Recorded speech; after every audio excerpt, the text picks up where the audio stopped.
안녕하세요. 미국 주식하는 임계입니다. 오늘 미국장 한번 보겠습니다. 구독과 좋아요 부탁해요. 오늘 시장은 트럼프가 미중 협상이 잘 진행되고 있다고 밝히면서 투자 심리가 개선됐고, 이에 따라 S&P 500과 나스닥은 다시 한번 사상 최고치를 기록하는 모습을 보여줬는데요. 이에 지금 미국과 중국은 이틀새 관세율과 틱톡 매가 시한을 앞두고 협상을 이어가고 있고, 결과는 긍정적으로 나타날 것으로 예측이 돼 트럼프에 인한 트루스 소셜에서 19일 시진핑과 통화할 것이고, 양국 관계는 여전히 매우 강하다고 언급했습니다. 이에 앞서 미중 양국 협상단은 틱톡의 미국 내 운영을 유지하기 위한 합의의 기본 틀에 도달한 것으로 알려졌고, 베센트 재무장관 역시 협상 종료 후 트럼프가 시진핑과 19일에 최종 합의를 할 것이라면서도 틀은 이미 마련됐다며 이날 증시를 다시 올려주는 모습을 보여줬죠. 이에 지금 증시는 너무나 긍정적인 모습을 나타내고 있고, 좋은 뉴스가 좋은 소식으로 전달이 되면서 증시는 역대 사상 최고치를 돌파하는 모습을 나타내고 있습니다.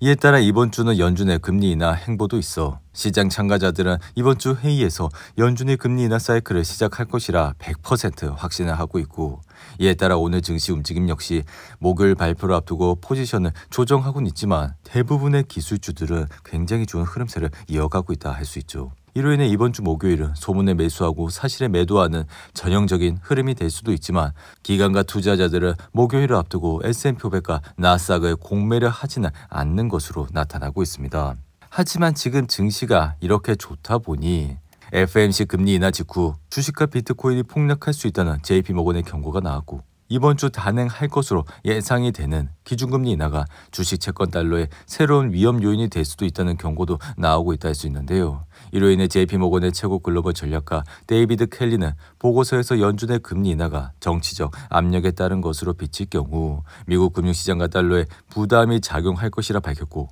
켈리는 이번 시장이 이미 과열되어 있는 만큼 지금 완화에 나서는 것은 수요를 늘리기보다는 오히려 약화시킬 가능성이 크다며 결국 주식과 채권, 달러 모두에 부정적인 영향을 미칠 것이라 지적했습니다. 이에 증시는 그동안 9개월간의 금리 동결 기조를 끝내고 이제는 금리 인하에 나설 것이란 전망에 주식, 채권 등이 랠리를 이어왔고, 10년물 국채금리는 지난 5월 5%에 근접했다가 최근 4%로 하락했고, 미국 증시는 14조 달러 규모의 시가총액 증가로 사상 최고치를 경신하고 있다 할 수 있는데요. 하지만 JP모건은 투자자들이 지금 낙관론에 치우치지 말고 분산과 신중한 전략을 취해야 된다고 강조했고, 연준의 최신 경제 전망을 근거로 들며 성장과 고용 전망은 소폭 하향될 수 있으나 물가 상승률을 다가오는 2027년까지도 연준의 목표치 2%에는 웃돌 것이라 예상을 한다며, 결국에는 이러한 상황에서 연준이 왜 금리를 내려야 하는지 의문이라고 밝혔습니다. 이에 지금 피어 앤 그레드 지수는 58까지 올라와 다시 한번 상승세를 타고 있고,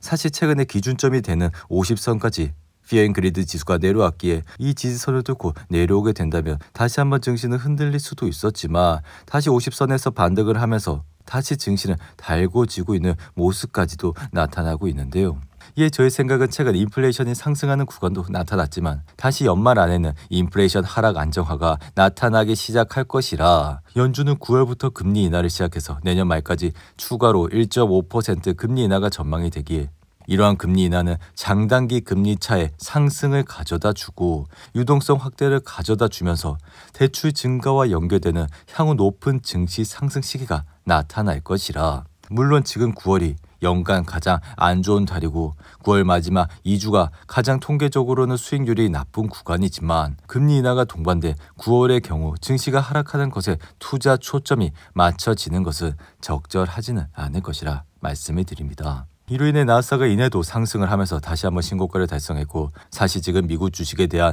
과도한 밸류에이션 우려에도 불구하고 공격적인 롱 포지션이 나타나고 있어 미국은행 자기자본 비율은 사상 최고치를 기록하고 있고, 연준이 금리 인하를 재개함에 따라 예대 마진 확대에 따른 대출 확대 가능성 역시 수십 년 만에 가장 적절한 상황이라, 이는 실물 경제로의 신용 전달 메커니즘을 증폭시킬 것이며, 기업 자본 지출과 생산성을 촉진한 강력한 AI 투자 사이클과 결합이 되면서 미국 경제는 결국 임금 상승이 둔화되더라도 성장 모멘텀은 유지할 것이라 생각이 드는데요. 이에 테슬라 역시 이날 3% 이상 상승을 하면서 $410까지 올라왔고, 장중한 땐 $425까지도 올라가 8% 가까이 상승을 하는 모습까지 보여줬습니다. 이에 테슬라가 이날 상승을 하게 된 주요 배경은 머스크가 2020년 2월 이후 처음으로 테슬라 주식을 매수했기 때문이라 이 소식으로 테슬라 주가는 이날 급등을 하는 모습을 보여줬는데요. 이에 따라 머스크는 지난주 금요일에 다양한 가격으로 257만 주를 매수했다고 밝혔고 금액으로는 약 1조 3,900억 원에 해당해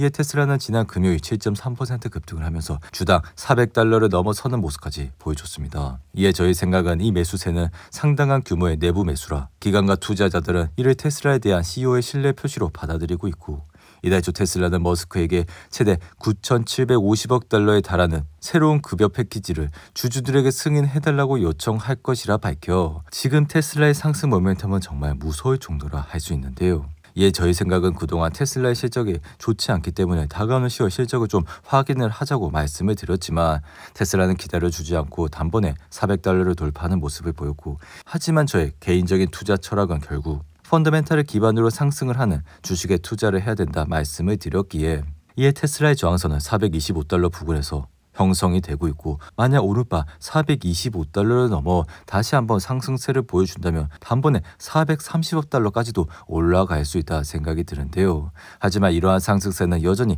모멘텀을 기반으로 하는 상승세라 개인적으로는 테슬라가 더 올라가면 좋겠지만 결국에는 주가는 펀더멘탈을 통해서 실적이 잘 나와야 주가는 꾸준히 우상향을 할 수 있을 것이라 말씀을 드립니다. 그리고 엔비디아는 이날 약보합 상태로 마감을 하면서 $177로 마감했고 사실 지난주 엔비디아는 7% 가까이 상승을 했기에 이번 주 초반에 다시 잠잠한 모습을 나타내고 있는데요. 여기 엔비디아가 이날 장중한테 3% 가까이 하락을 하게 된 배경은 중국의 엔비디아를 상대로 반독점법 위반 혐의에 대해 조사에 나섰다고 밝혔기 때문인데요. 이에 최근 중국이 조사한 내용에 따르면 중국 반독점법과 멜라녹스 테크놀로지 지분 인수권에 대한 반독점 심사를 엔비디아가 위반을 했고 이에 법에 따라 추가 조사를 실시하기로 결정했다면서 사실 엔비디아는 2020년 이스라엘 반도체 설계회사 멜라녹스 테크놀로지를 $69억 인수하면서 그래픽 처리 장치와 네트워킹 장비 등을 중단 없이 중국에 공급하는 조건 등을 전제로 이듬해 중국의 승인을 받았다 할 수 있죠. 이로 인해 이날 조사 배경을 두고 미국과 중국이 다시 스페인에서 시작한 4차 무역 협상을 염두에 둔 것이 아니냐는 분석도 나오고 있고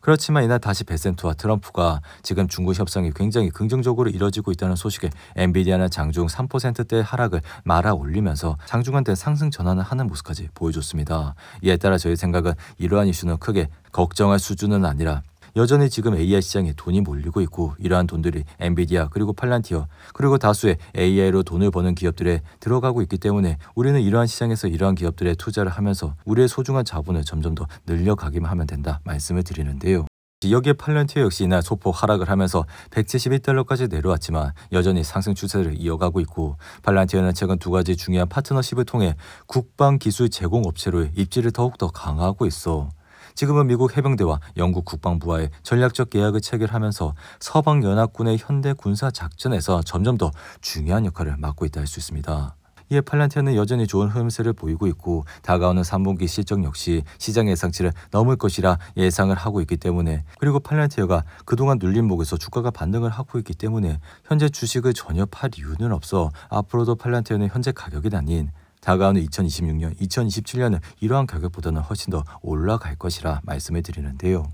여기에 최근 빅테크 주식 중 핫한 주식인 구글은 이날도 4% 이상 상승을 하면서 다시 한번 신고가를 달성했고 사실 지금 구글이 상승을 하고 있는 주요 배경은 법원이 검색 시장에서 구글이 불법 독점적 지위를 가졌다고 판결을 했지만 지난 2일 이러한 제재가 받아들이지 않으면서 이에 따라 구글 역시 다시 한번 주가는 상승을 하는 모습을 나타냈는데요. 이로 인해 이번 판결로 구글이 경쟁사들과 데이터 일부를 공유해야 되긴 하지만 크롬이나 안드로이드를 매각하지 않아도 된다는 점은 구글의 핵심 사업에 대한 투자자들의 우려를 크게 덜어냈고 실제 지난 2일 법원 판결 이후 주가는 이날까지 약 20%나 급등을 하는 모습을 보여주고 있습니다. 여기에 지금 구글의 클라우드 컴퓨팅 부분의 2분기 매출은 전년 대비 32% 급증을 하며 시장 예상치를 넘어선 것도 주가의 상승세를 일으켰고 이는 자체 개발치과 제미나이 AI 모델에 대한 투자 수요가 효과를 내기 시작했다고 분석을 할 수가 있는데요. 여기에 지금 구글은 여전히 검색에 크게 의존을 하고는 있지만 유튜브와 웨이모, 기타 다양한 제품과 기능 개발을 통해